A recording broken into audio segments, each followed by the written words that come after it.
Next we come to St. Jerome. St. Jerome lived from 347 to 420 and is considered the greatest biblical scholar in the early church.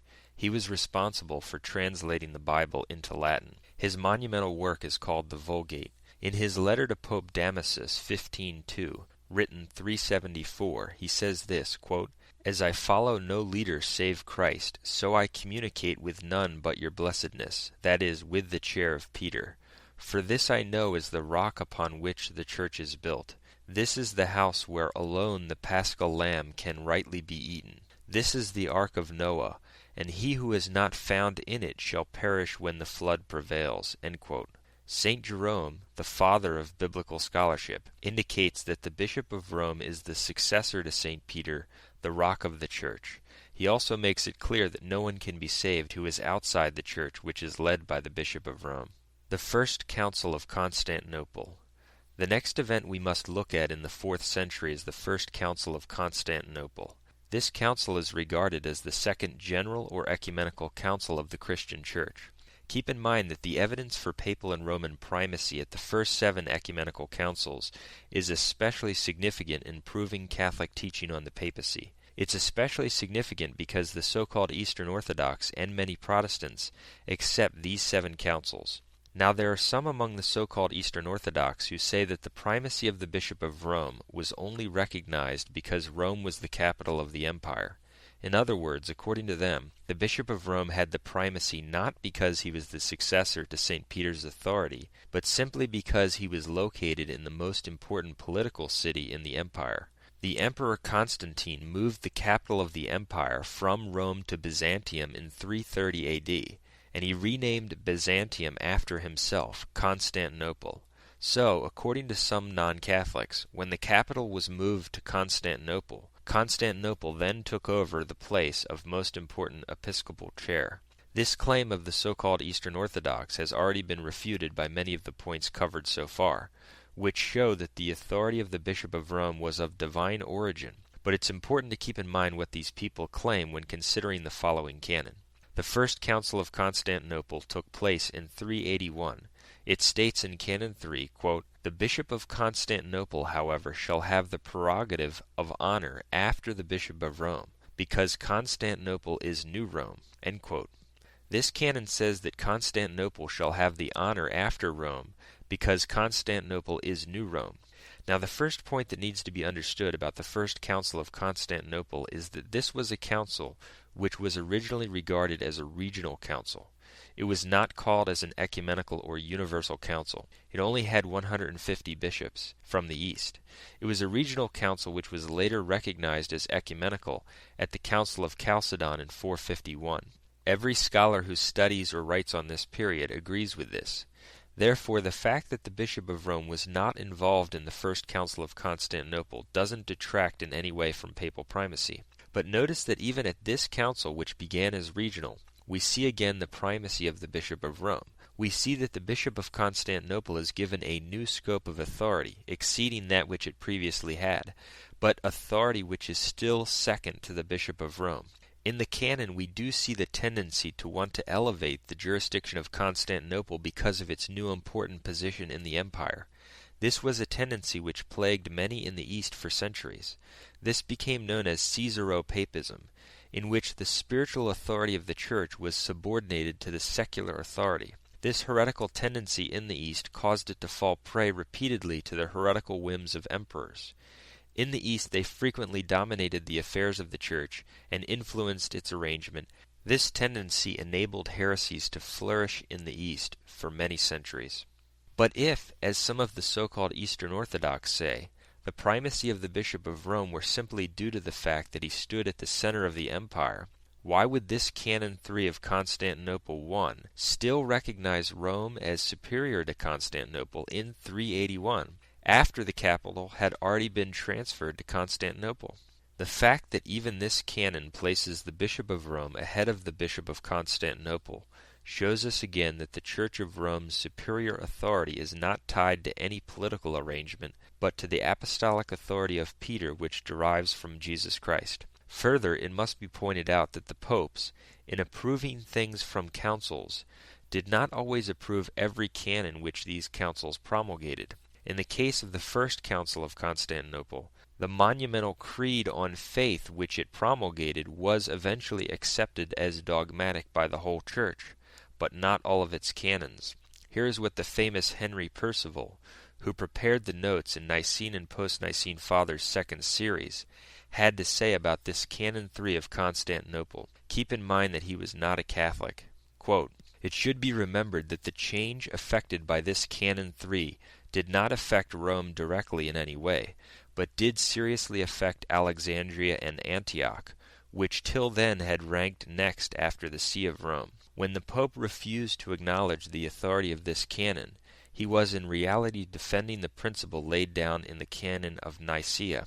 Even the last clause of the canon, it would seem, could give no offense to the most sensitive of papal claims." End quote. So the canon of this council gives no offense to Catholic truth on the papacy, but rather shows us again that the Bishop of Rome's primacy was recognized by the whole Church. The Council of Ephesus. We must now move to the 5th century, to the Third Ecumenical Council, to the Council of Ephesus in 431.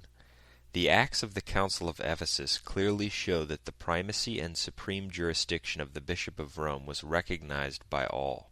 The Council of Ephesus was held in the East, and the reigning pope at the time was Pope St. Celestine. The following quotes and facts from the Acts of the Council can again be found in a version of the Councils which is sold by Eastern Orthodox seminaries, the Nicene and Post-Nicene Fathers' second series. In Session 1 of Ephesus, the Council says that it has been compelled to condemn the heretic Nestorius by the canons and by, quote, "our most holy father, Celestine, Bishop of Rome." In Session 2 of Ephesus, mention is made of the letters of Pope Celestine, quote, "Bishop of the Apostolic See, which have been brought by us, from which your reverence will be able to see what care he has for all the churches." End quote. So we see an acknowledgement that the Bishop of Rome has care for all the churches.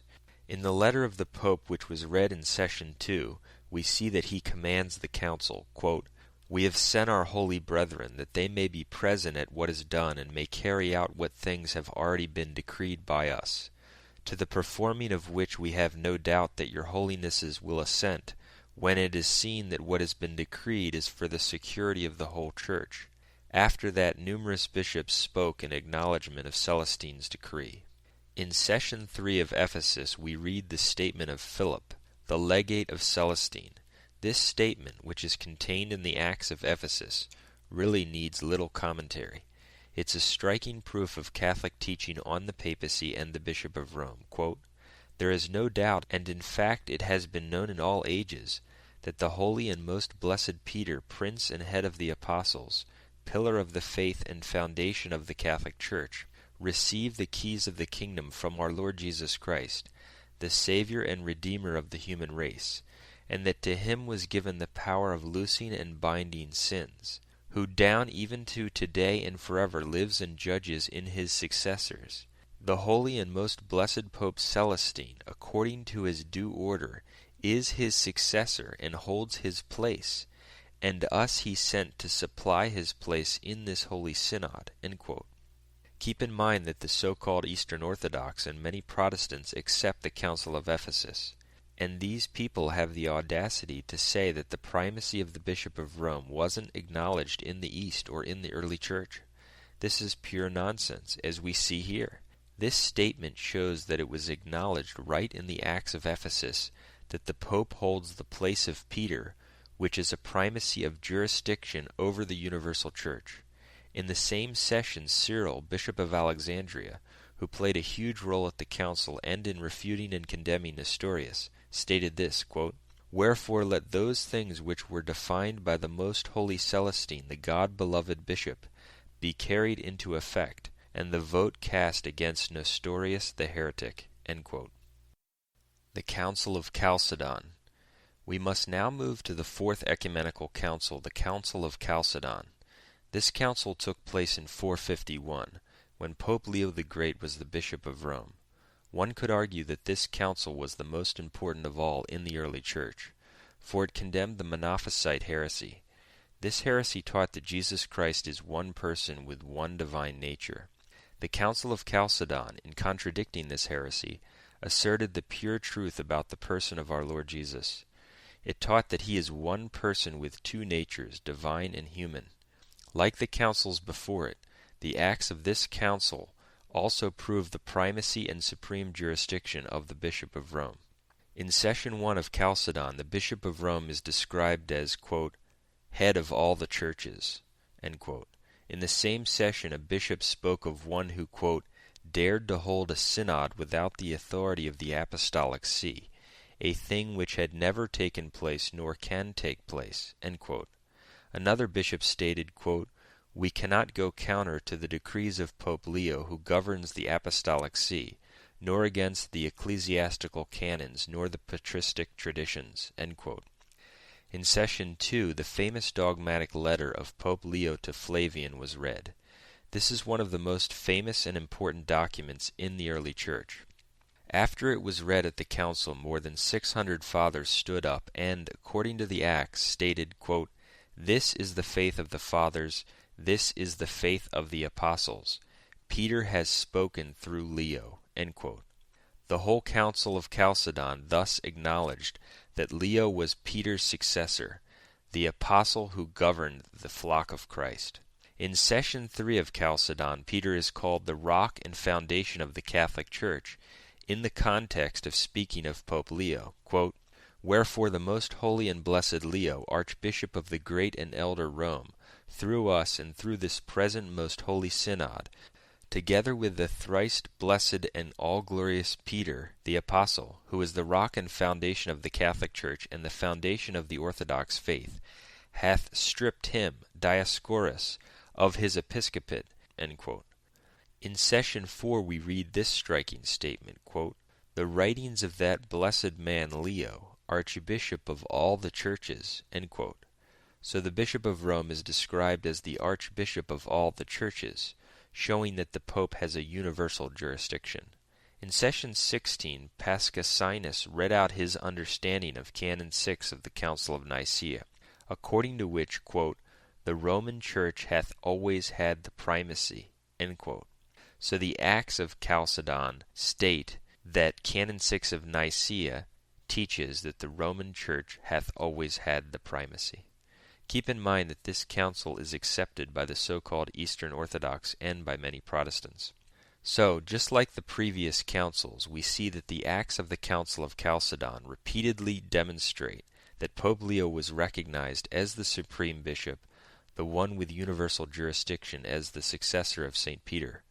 But there is a canon from Chalcedon which must be addressed. This is the notorious Canon 28. Protestants and some so-called Eastern Orthodox attempt to use this Canon 28 to argue against the papacy. Canon 28 from Chalcedon states this, quote, we do also enact and decree the same things concerning the privileges of the most holy Church of Constantinople, which is New Rome.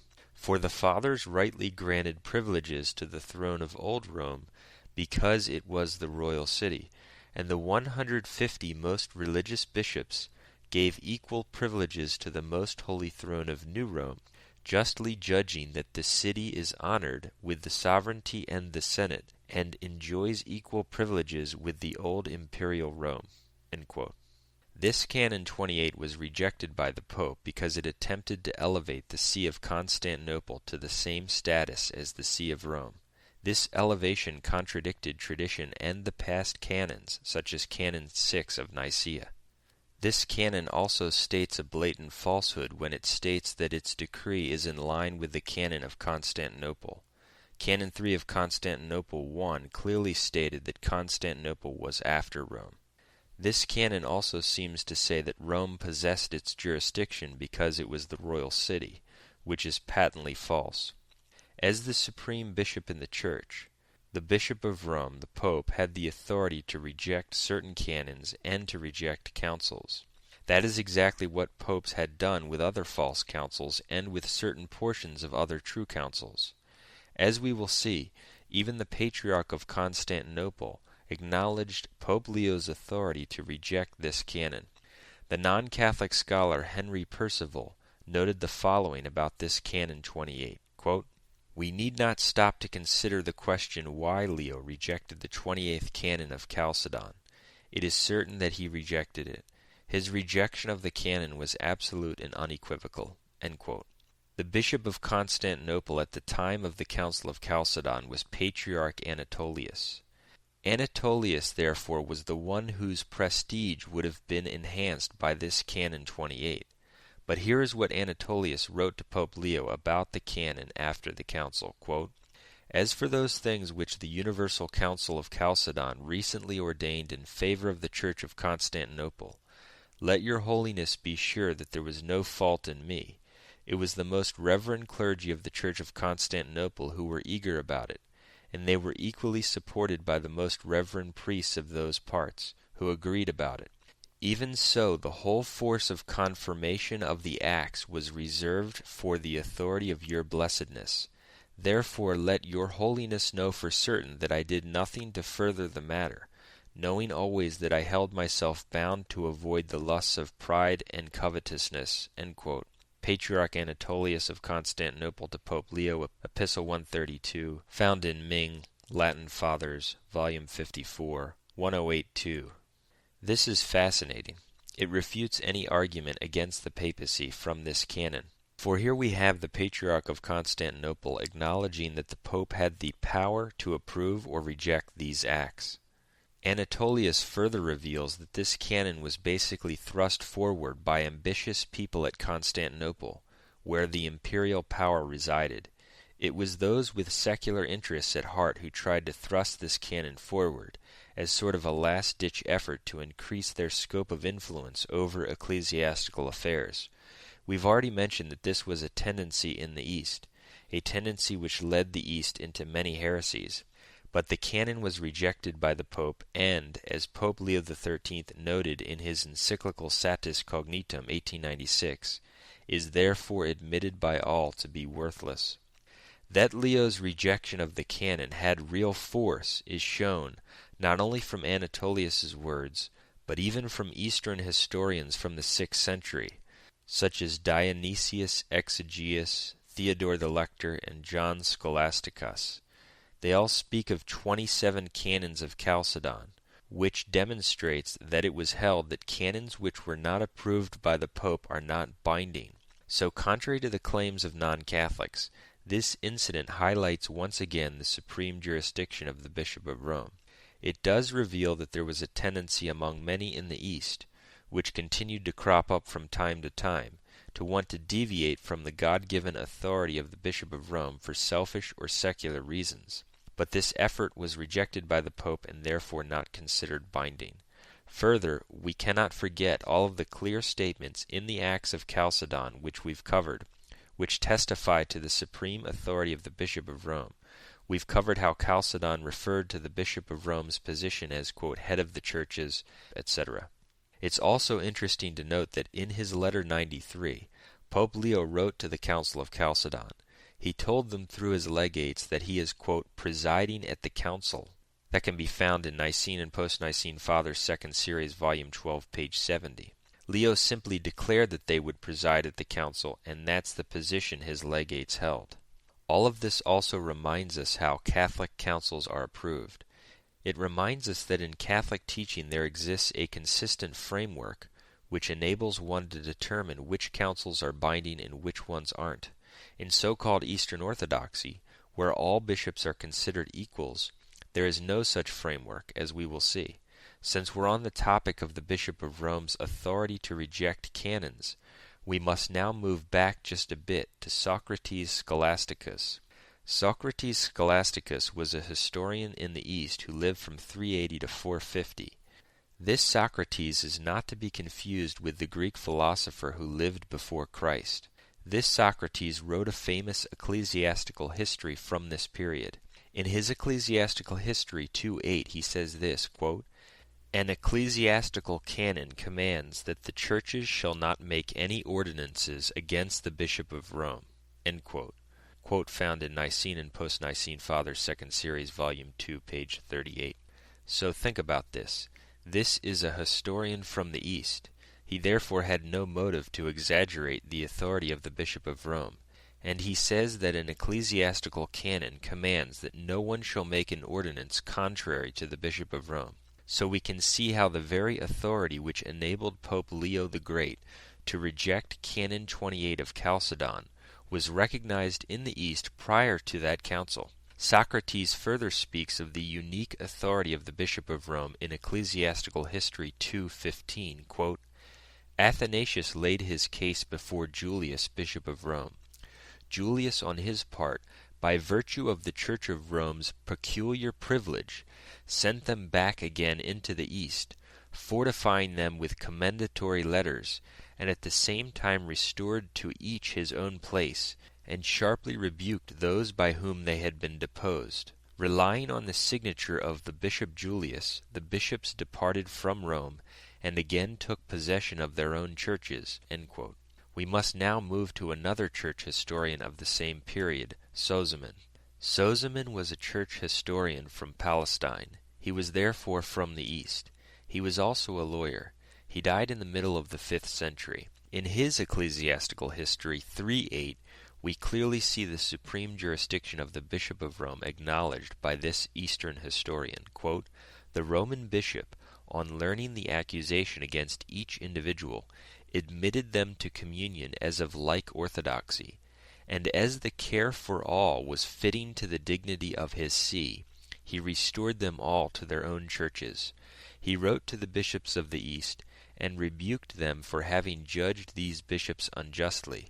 He summoned a few of them to appear before him on an appointed day, and threatened to bear with them no longer. Athanasius and Paul were reinstated in their respective sees, and forwarded the letter of Julius to the bishops of the East. End quote.